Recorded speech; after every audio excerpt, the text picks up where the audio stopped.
Good evening, everyone. I know it's been quite a while, but welcome to another episode of Nick Files. I'm your host, Nick Muley.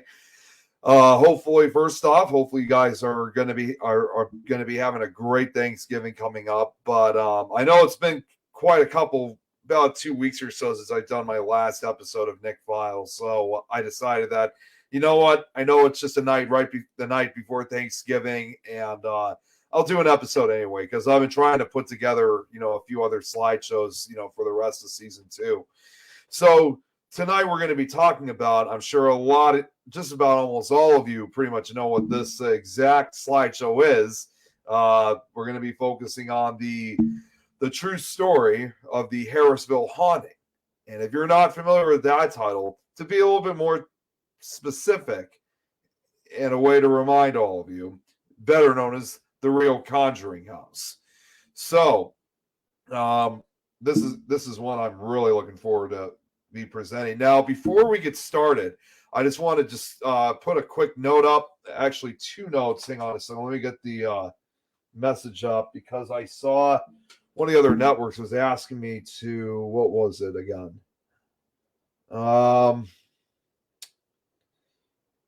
Let's see.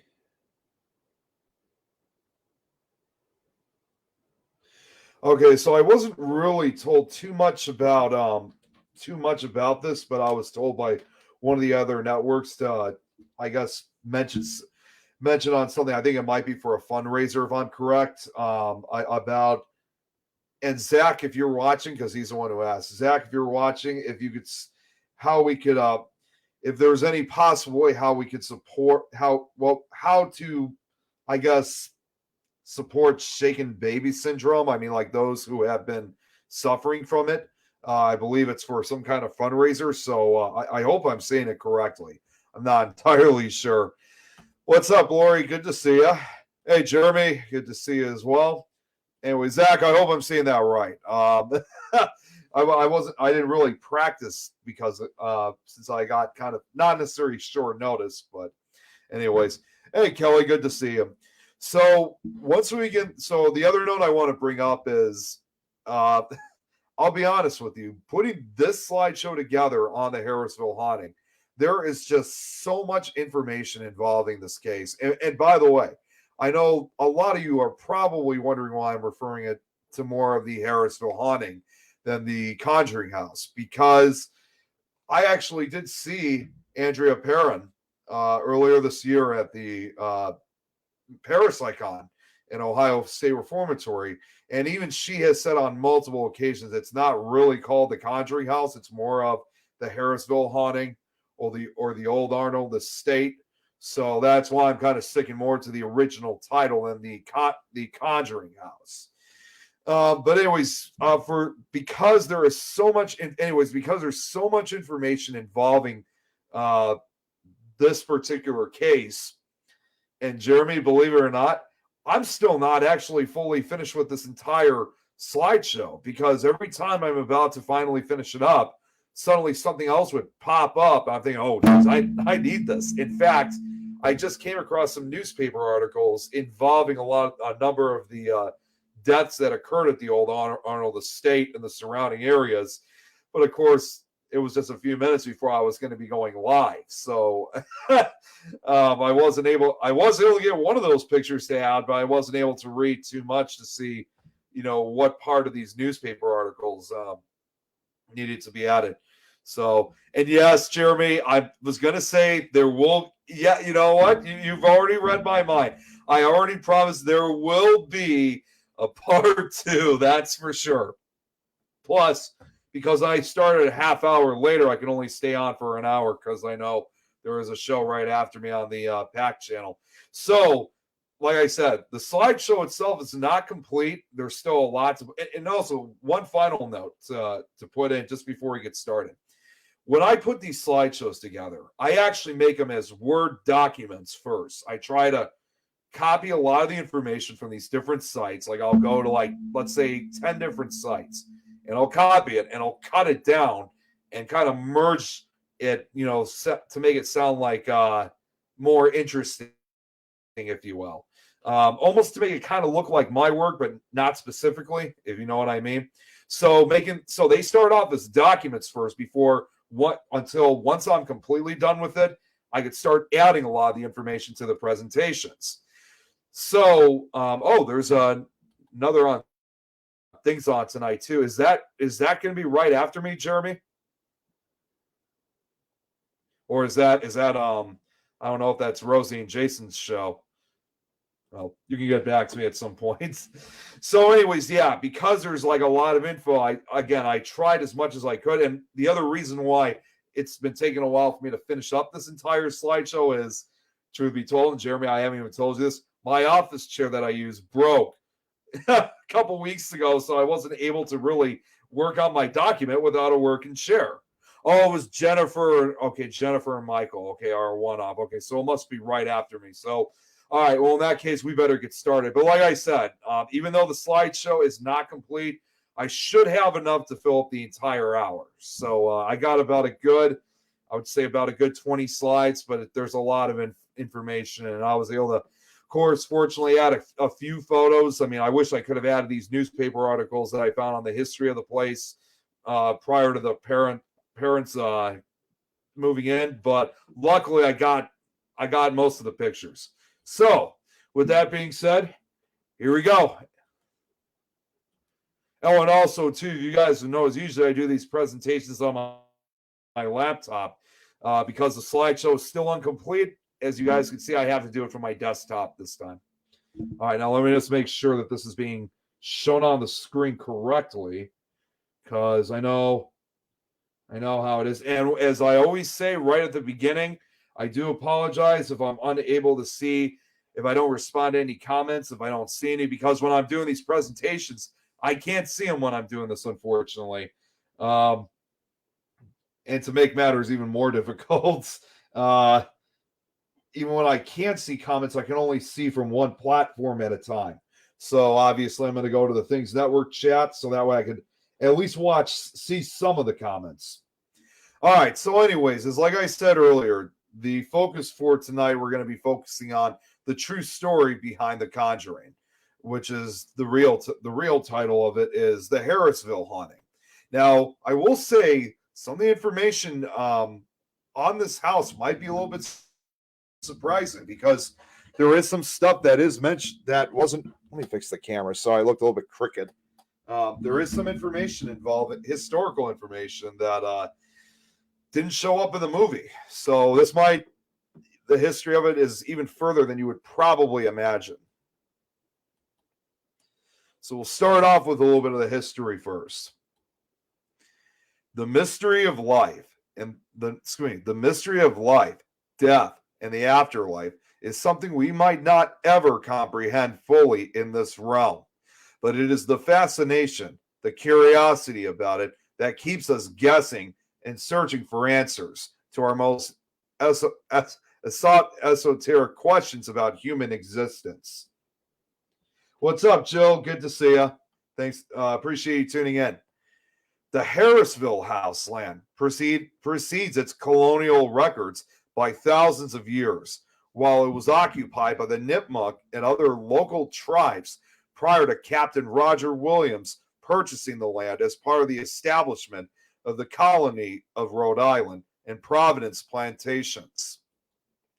Having been expelled from the Massachusetts Bay Colony for espousing freedom of religious worship and separation of church and state, Roger Williams established Providence plantations in 1636 and Narragansett, Rhode Island. In 1639, Gloucester, now Burrillville, Rhode Island, became part of Providence plantations, including this estate, deeded to the Richardson family. The land was deeded in 1680 and was surveyed by John Smith, one of the original Virginia colonists. The home itself is alleged to be one of the original plantations on land that was part of the land survey of John Smith. However, Rhode Island itself is much farther north than Captain Smith's explorations took him, and John Smith had died 50 years before that part of the home's story is questionable. The area might have been explored and subsequently settled by those who were part of the Providence Plantation settlement with Roger Williams. Roger Williams believed that the best way to preserve the land was to deed large parcels to those who chose to follow him in his teachings. He did so to protect it from a rather overt encroachment from Connecticut in Massachusetts.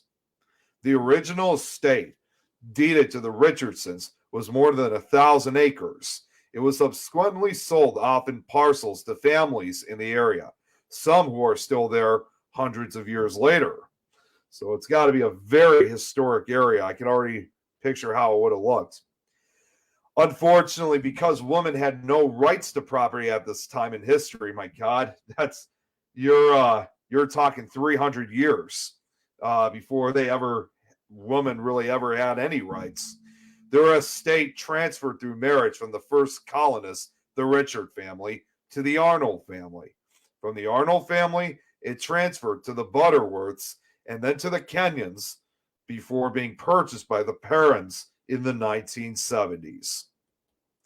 Now, originally built in 1693, the home had a long storied history of hauntings and terror, even up to the present day, which I would not be the least bit surprised that even prior to the parents purchasing the property, I don't know if I'd really say right from the beginning, but I would probably even say like 100, maybe even 200 years earlier, they were already having a number of hauntings occurring within the property.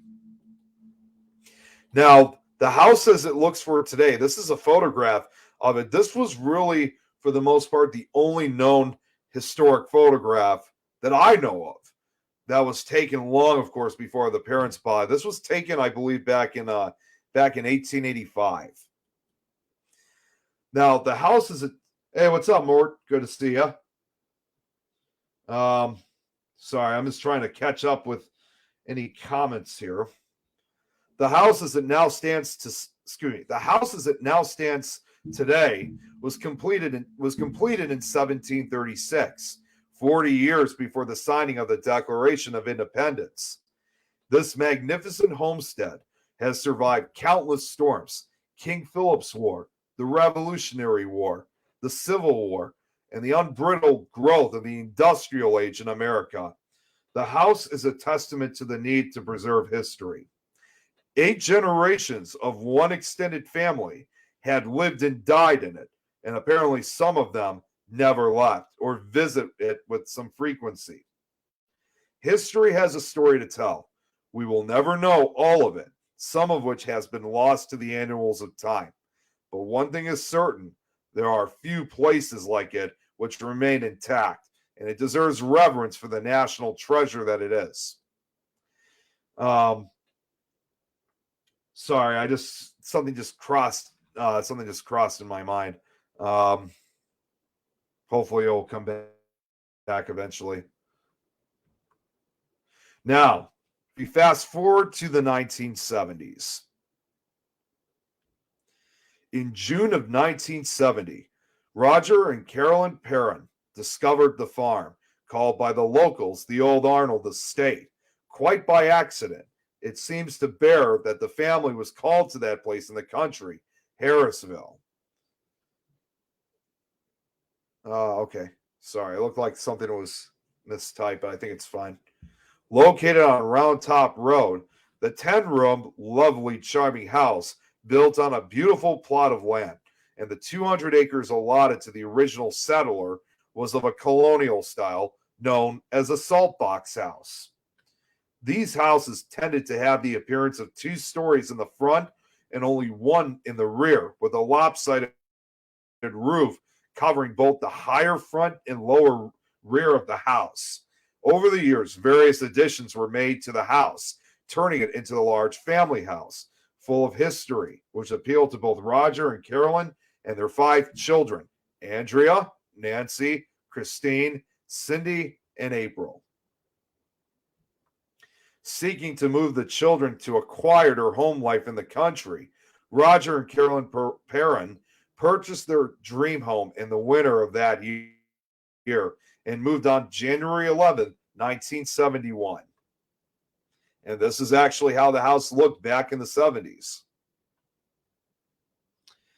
We didn't move in until January of 1971, although we all felt as if we already lived there, which was the strangest thing of all.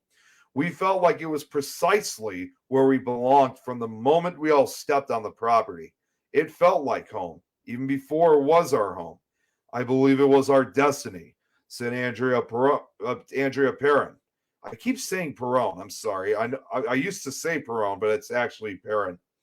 The eldest daughter during an interview, which throughout the course of the slideshow, there's a lot of quotes that are made by her. So I thought it was very convenient and really added a lot to the true story. Now, of course, just like a lot of these other cases, little did they know they were not alone and began to notice strange things happening almost immediately after they moved in.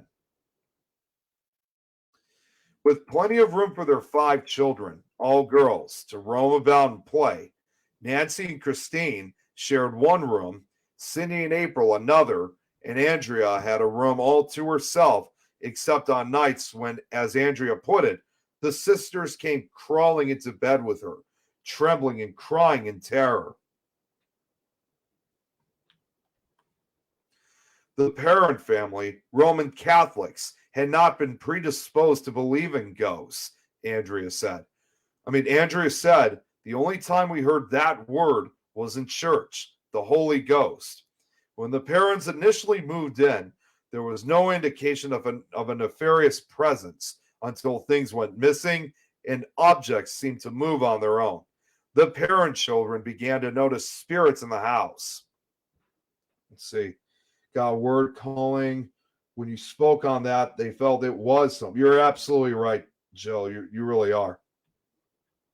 Soon after moving in, they started experiencing ghostly phenomena and spiritual possessions. Some of the spirits were harmless, others less so, and eventually became resentful. And that whole, you know what? I remember what I was missing earlier. That whole thing about the 8 generations of one family dying, we're actually going to get into that just a little bit later. So I'll have a few more. I actually have quite a number of details on that as we press forward.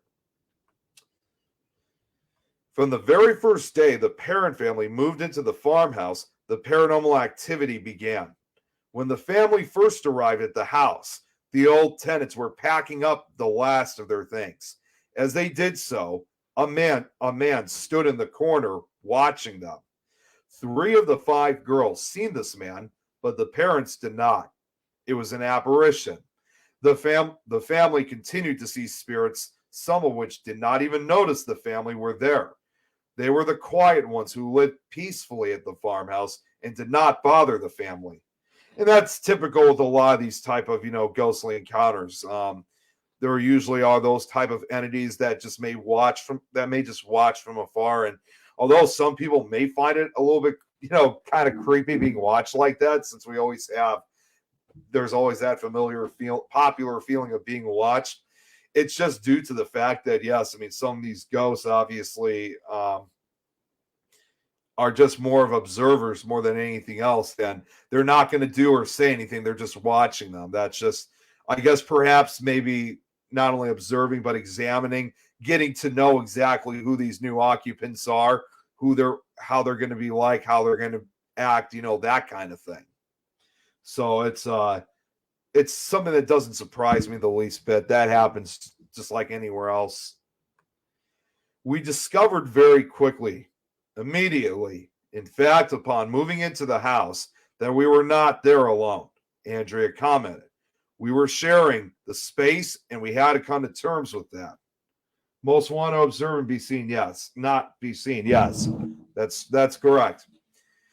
We were sure of the space, and we had to come to terms with that. It took a long time to happen, and there was a lot of fear, anxiety, shock, and secrecy. When you're a little girl and you question your own sanity, when you can't even believe you just saw what you saw, you are naturally afraid to tell anyone about a supernatural event. You don't want your family to think you've lost your mind, or worse yet, lying. It's a lot of pressure to put on a child. I think Ed Warren was certainly justified in his concern about us, the children. My father just wanted them to go away, to pretend none of it was real, just a figment of our imagination.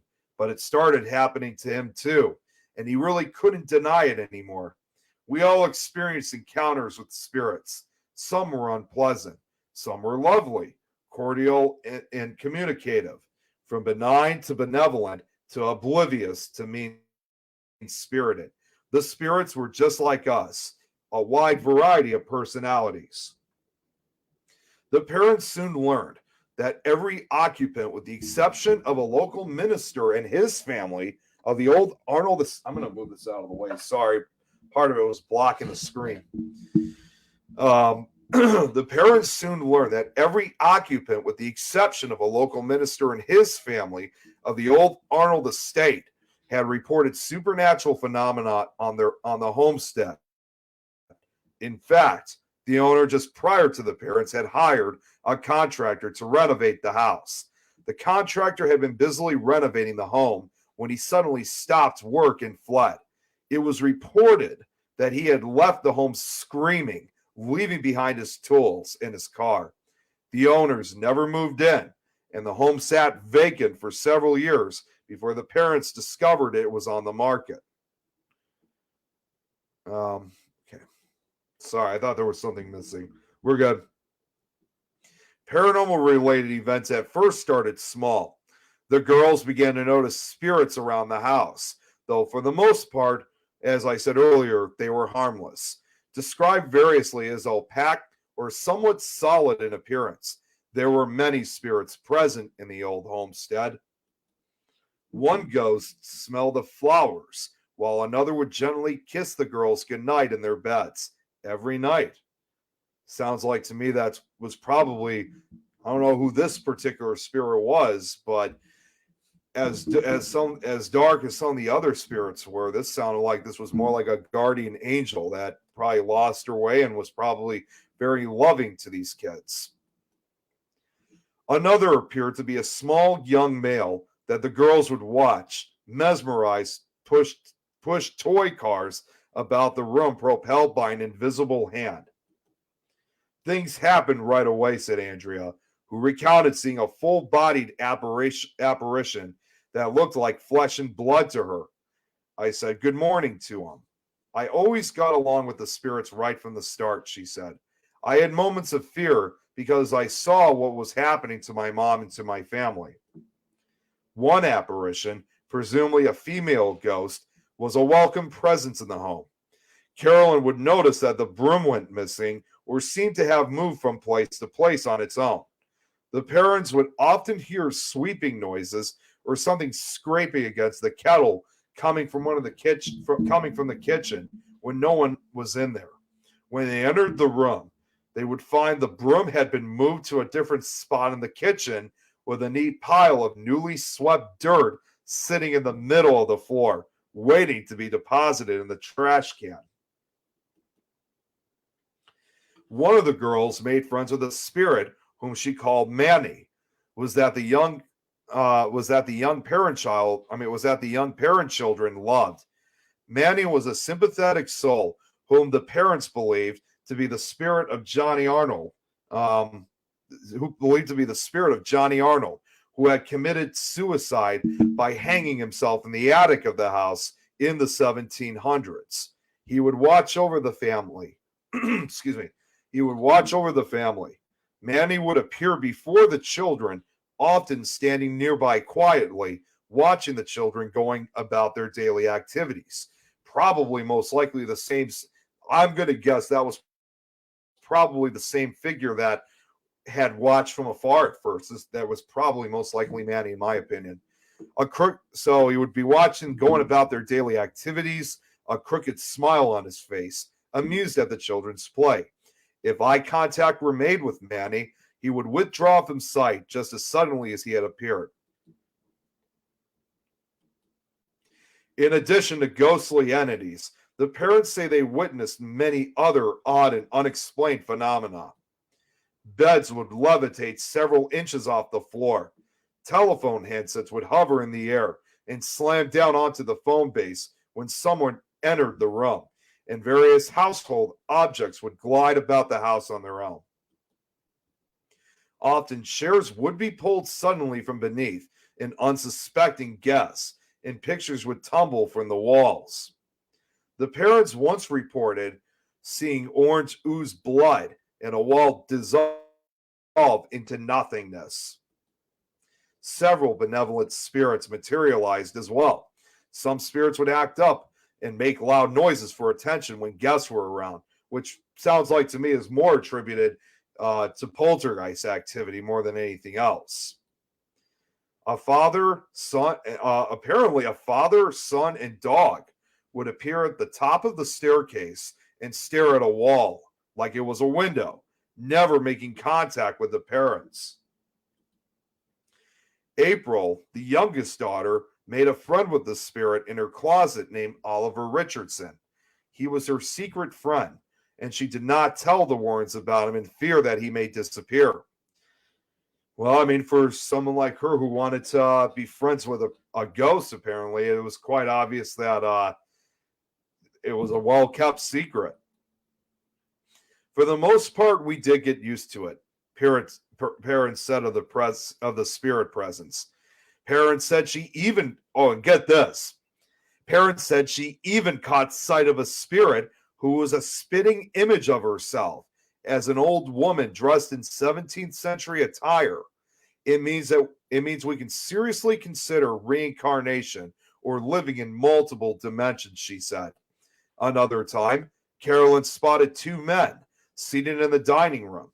One man recognized her presence, got the other man's attention, and pointed toward Carolyn. To them, she was the ghost, Perrin said. I always considered the house a portal, but not only a portal to the past, but to the future.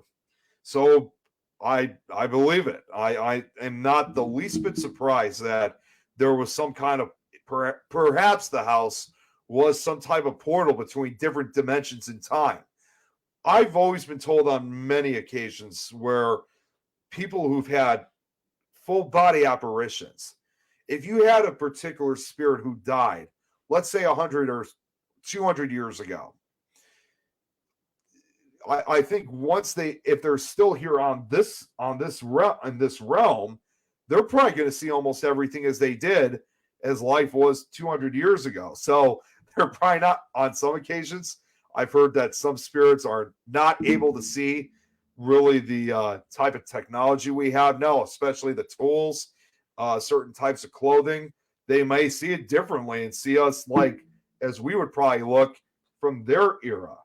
I mean, there's a lot of theories on it, but I can't really prove for a fact that that's true, but I've had quite a couple of folks who have given me that theory. It's a very interesting one indeed. Okay, let's see. Carolyn allegedly researched the history of the home and discovered that it had been in the same family, as I mentioned earlier, for 8 generations, and that many of them, at least a dozen people, had died under mysterious or horrible circumstances in the old Arnold estate or on the property. The Black Book of Burrowville, which was compiled by a man named John Smith with additional entries by J.C. Mathewson, was the town's former public records book, reveals that over the course of its existence, the property had been host to Mrs. John Arnold, who at the age of 93, after the death of her husband, also hung herself from the rafters of the Arnold barn in the 1700s. It was probably, I think, the same night. Other unfortunate losses of life on the estate included several other suicides. One suicide by poison, the rape and unsolved murder of an 11-year-old girl, Prudence Arnold, later presumed to have been murdered by a farmhand. 2 sudden drownings in the creek located near the house, and the passing of 4 men who mysteriously froze to death on the land, in addition to other tragic losses of life. Additionally, Several of the children had drowned in a nearby creek. One was murdered, and a few of them hanged themselves in the attic. It did not take long before the parents understood why the previous seller advised them on the day that they moved into the house, leave the lights on at night.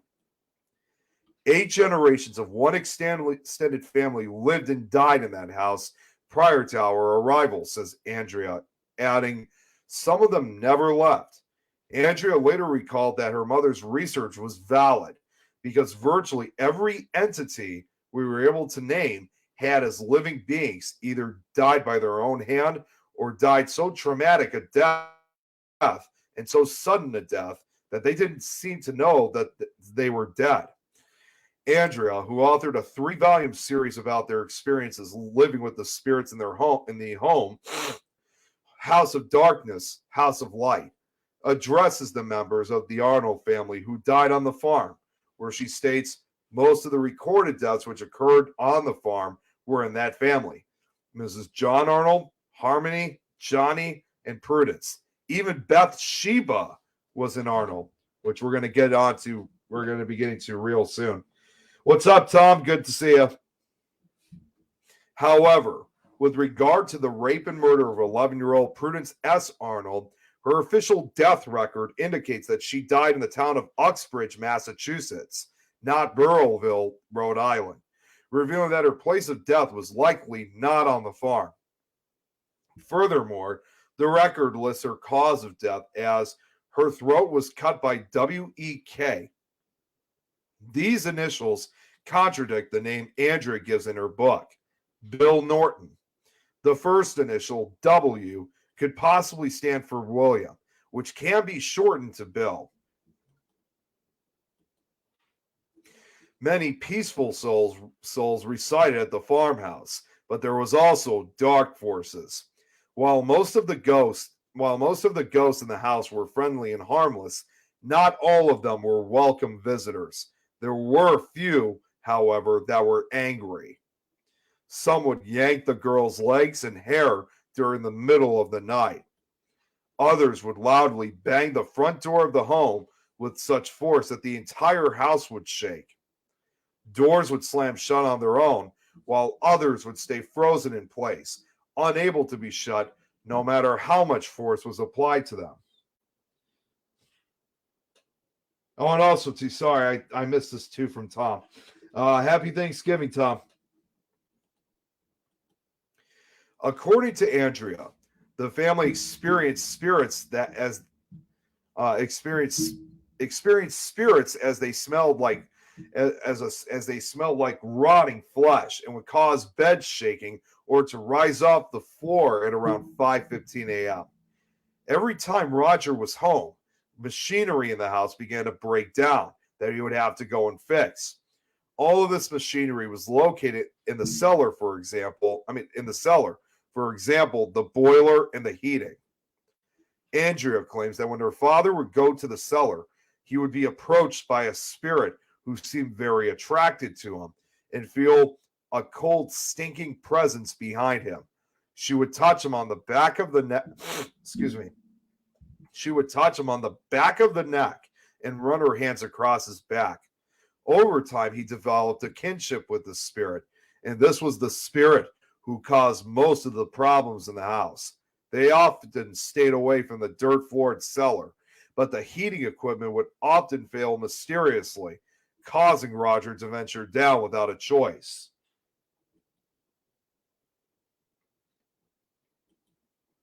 Sorry, I was checking on the time. I got to keep an eye. I only got 20 minutes left. It has been noted that the paranormal activity in the parent home centered on Carolyn's bedroom and the study room located directly below it. Interestingly, below the study, located in the cellar of the home, is an old well. Water was often used by the spirits to torment the family. Toilets flushing, washers turning on, faucets running, etc. And they began to wonder if any violent history had been associated with the old well. To date, this question remains unanswered. One entity in the home routinely kept the family awake as it continually cried out in the night, "Mama, Mama, while another apparition tortured 8-year-old Cindy, telling her over and over, there are 7 dead soldiers buried in the wall. One of the parents recalled a small, delicate spirit of a little girl, appearing to be about 4 or 5 years old, roaming the house, crying, calling for her mother. Her appearance would alternate between that of a healthy child and an emaciated one wearing her burial gown. Now, I don't mean to get a little bit graphic here. I'm sure a lot of you guys don't even know this, but one of the spirits was so evil, the parent family to this day will not disclose what it did to them. In her book, Andrea hinted that the unmentionable spirit may have molested some of the young girls. When asked about the spirit during an interview, she avoided the question, telling the reporter, let's just say there was a very bad male spirit in the home with 5 little girls. That's just hideous to know about. That's just horrible. Okay, I don't know what just happened here, but somehow, wait a minute, where did the video go? Hang on a second, guys. Where is it? Okay. Wait a minute. No, nothing yet. Oh, wait. Oh, hey, Sarah, I can see it. The stone used for the well said to have a high content of quartz or mixed granite. That's I didn't know anything about that, but that's not a surprise to me. Now, of course, now we're getting to the real horror that really occurred in this house. The most horrid and haunting ghost in the home targeted Carolyn specifically. The entity was thought to have been the ghost of Bathsheba Sherman, an alleged practicing Satanist and witch who had actually lived on the Sherman farm, a large estate which was next door, about a mile or so from the Arnold estate in the early 19th century, and died there after hanging herself from a tree behind the barn. She allegedly haunted generations of families that had taken residence within her remote grounds. The parents were not a religious family, as I mentioned earlier. Weak in faith, it was theorized to be a primary factor for the particularly violent and active nature of Bathsheba's treatment of the parent family. Credence to this theory is strengthened when it was learned that only the previous resident, as I mentioned earlier, not to report any odd occurrences, was a local minister. So it would definitely explain that someone who was a very religious person, that Bathsheba and these other spirits would never bother him and his family, because they were extremely religious people. Bathsheba Thayer, I guess, oh wow, I didn't realize that was actually, okay, you know what? No, that must have been her original last name. Bathsheba Thayer was born in 1812 in Rhode Island, and when alive, married fellow Rhode Islander Judson Sherman, 1 year her senior, in Thompson, Connecticut on March 10th, 1844. She was a very beautiful woman whom men loved and women envied. The two were married by Vernon Stiles, a local justice of the peace. Bathsheba filled the role of housewife, while her husband Judson worked as a farmer on their land. Fairly well off, Bathsheba and Judson had a son, Herbert L. Sherman, born when Bathsheba was approximately 37 years of age in March of 1849. The family also usually took in a boarder, most likely to help them on the farm. When she was a young woman, Bathsheba had a young child in her care. It is uncertain if this was her child or if she was caring for the child for a friend that died. The baby's body was found and was examined to have been impaled in the head with a sharp object, likely a large sewing needle, and the baby had died from convulsions. Bathsheba was charged with manslaughter of a baby, but due to lack of evidence, A court found that she was innocent of any wrongdoing, and the case and charges were eventually dropped, and no trial ever took place. Despite her name being cleared legally, however, in the court of opinion, the public was not convinced, and she was found guilty. Let's see.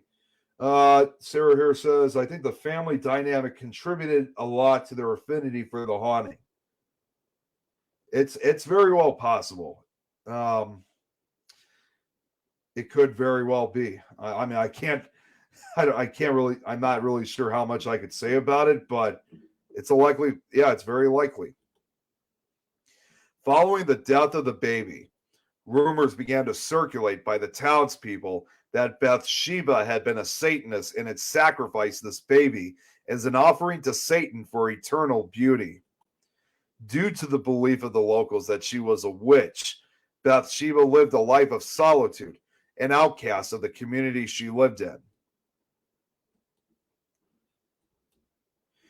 Now, to get on the true side of things, however, there is no hard evidence to support that Bathsheba Sherman was really a witch, only legend and local folklore. It is unsure if she lived all her days at the Arnold farm or the adjacent Sherman farm. Bathsheba lived to see her son Herbert, a farmer like his father, marry his fiancée Anna in 1881 and had a family of his own.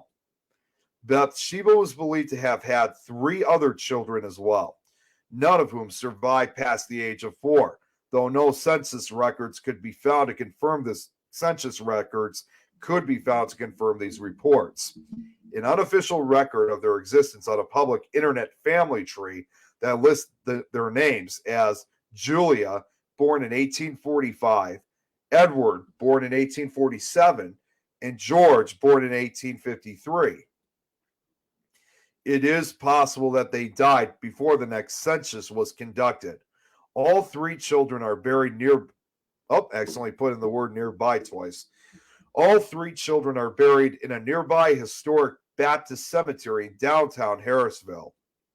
Her children, though, may have not been her only victims.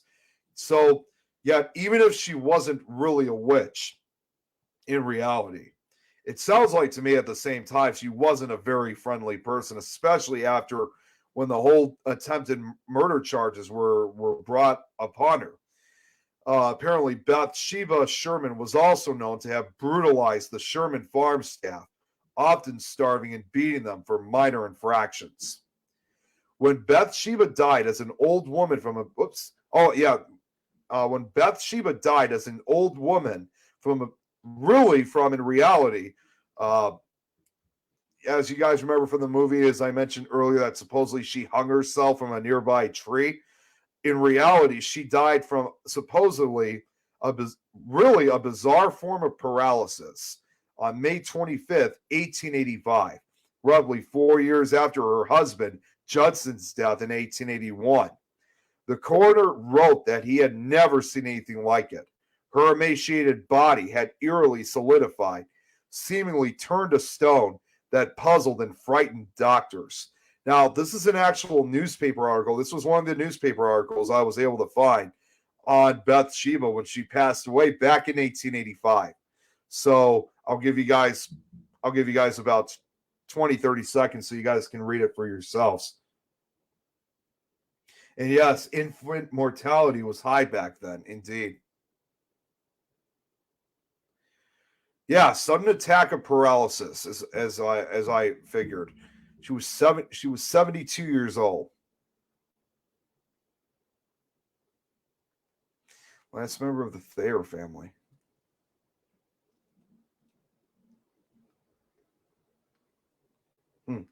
Interesting.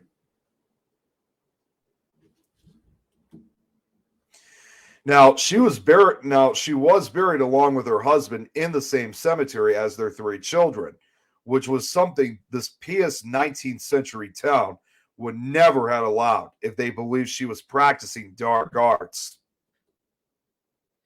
It could have likely been some type of form of rigor mortis, Sarah, because the appearance of how she died in her body, it could very well be rigor mortis. So the parents believe that it was Bathsheba's spirit that was tormenting them. She would consistently try to exert her dominance within the house, even over its living inhabitants.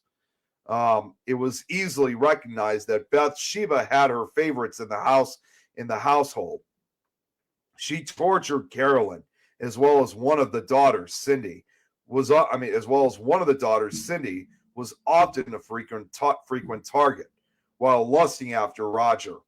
During their stay, oh wait, this already kind of talks. So okay, you know what? Actually, I know I did already say this, but now I'm kind of giving a little bit more detail into it now. During their stay, equipment in the home frequently broke. Roger would take the broken machinery down to the cellar to repair. While working, he often felt Bathsheba touching him, gently caressing his neck or running his hands down his back. But while longing for Roger, Bathsheba had heard Carolyn. It was clear that Bathsheba's focus seemed to be wanting Carolyn out of the house. Whoever the spirit was, she perceived herself to be mistress of the house, and she resented the competition my mother posed for that position, said Andrea. So it sounds like to me that Bathsheba's intention supposedly we're just kind of going over the story right now before we get to some of the truth on this. It sounds like to me that out of everyone, she wanted to get rid of Carolyn so she could basically become the house mother and take over the entire family and have them under her control. Jill says, I have insights outside. Yeah, you can tell me later because I only got about 8 minutes left. Now, although many of the spirits appeared in a recognizably human form, Bathsheba Sherman was a vile, hideous creature.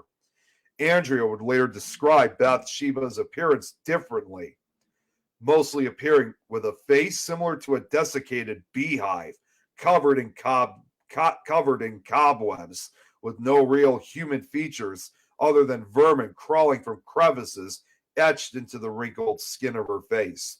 Her head, round and gray, sat leaning off to one side, as if her neck had been broken, and an evil stench permeated the room when she was present. But there were other spirits, she said, who appeared unscathed by death, who would appear with very distinct facial expressions. In August 1977, an article in the local Providence Journal described the appearance of Bathsheba Sherman. Mrs. Perrin said she awoke before dawn one morning to find an apparition by her bed, the head of an old woman hanging off to one side over an old gray dress. There was a voice reverberating, "Get out, get out. I'll drive you out with death and gloom." In the beginning, Bathsheba's treatment of Carolyn was merely cruel. Carolyn would be pinched, slapped, or have objects thrown about her. Her greatest fear, fire, was soon discovered by the entity and used repeatedly to strike terror in her as Bathsheba banged torches against her bed while demanding that she leave the home immediately.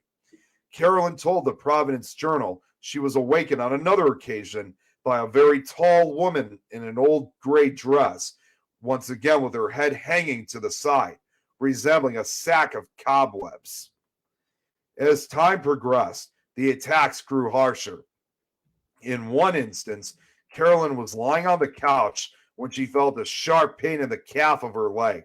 She examined her leg and found a large bleeding puncture wound that looked as if a large sewing needle had impaled her skin. Later, after threats failed to motivate Carolyn to leave, Bathsheba took a different tack and attempted to invade Carolyn from within. The first of... Hang on a second. Okay, I don't know. Oh, I forgot to move the pictures. Okay.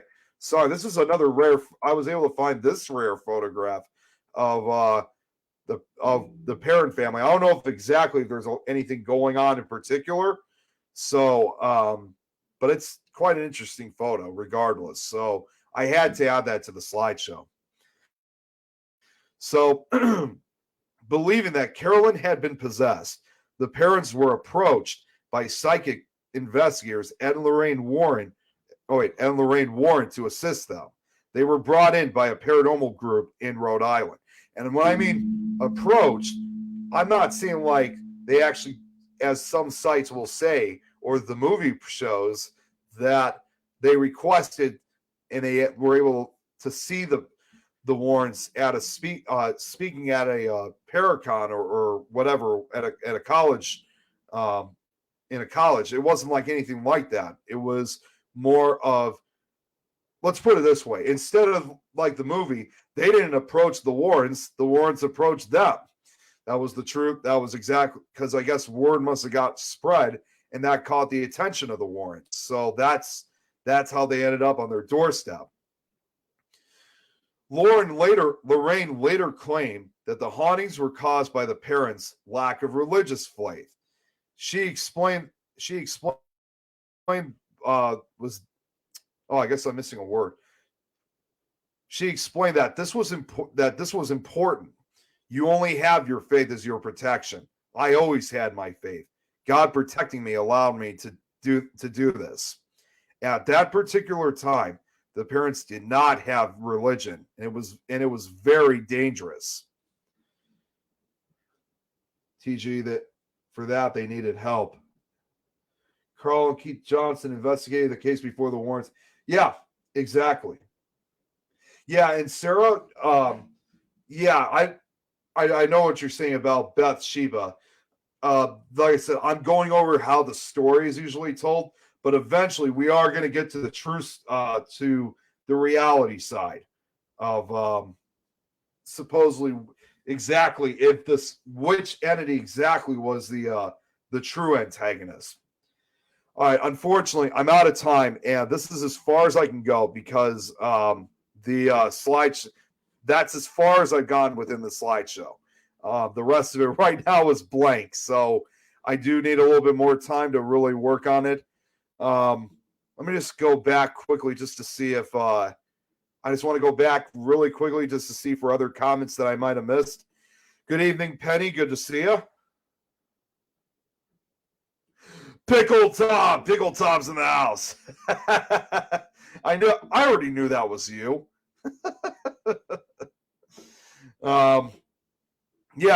There's gonna be I've already predicted that there's gonna be a part 2 to this. Definitely. This was one of the more tougher cases I really had to kind of put together. So hey, Rich, good to see you. Unfortunately, I'm just about to be ending this in about 3 minutes. So, well, at least you're here for the last 3 minutes. But yeah, like I said, this was one of the more tougher slideshows. And like I said, every time that I'm putting this together, I'm always uncovering more information about it.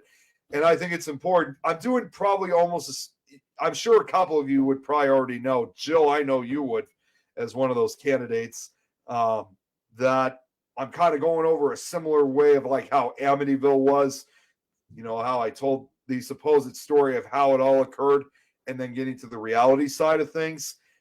That's basically the same thing what I'm doing with the Harrisville haunting. Hey, Jacqueline, good to see you. I was just telling Rich this, but unfortunately I'm going to be I'm about to get off this in just another 3 minutes. Jill, to be honest, you know me. Usually my show will go for an hour and a half. The problem is that I had to start a half hour later because I was still, even right before I went on live, I was still putting this together. Happy Turkey Apocalypse Day. Happy Thanksgiving to you, Rich. Oh, yes, the shock docs. And Jill, I never got back to you about this a few weeks ago. I remember you shared me it was either a trailer or a clip of the Roland Doe exorcism. I did watch that. I actually watched it before you sent me the link. So great documentary.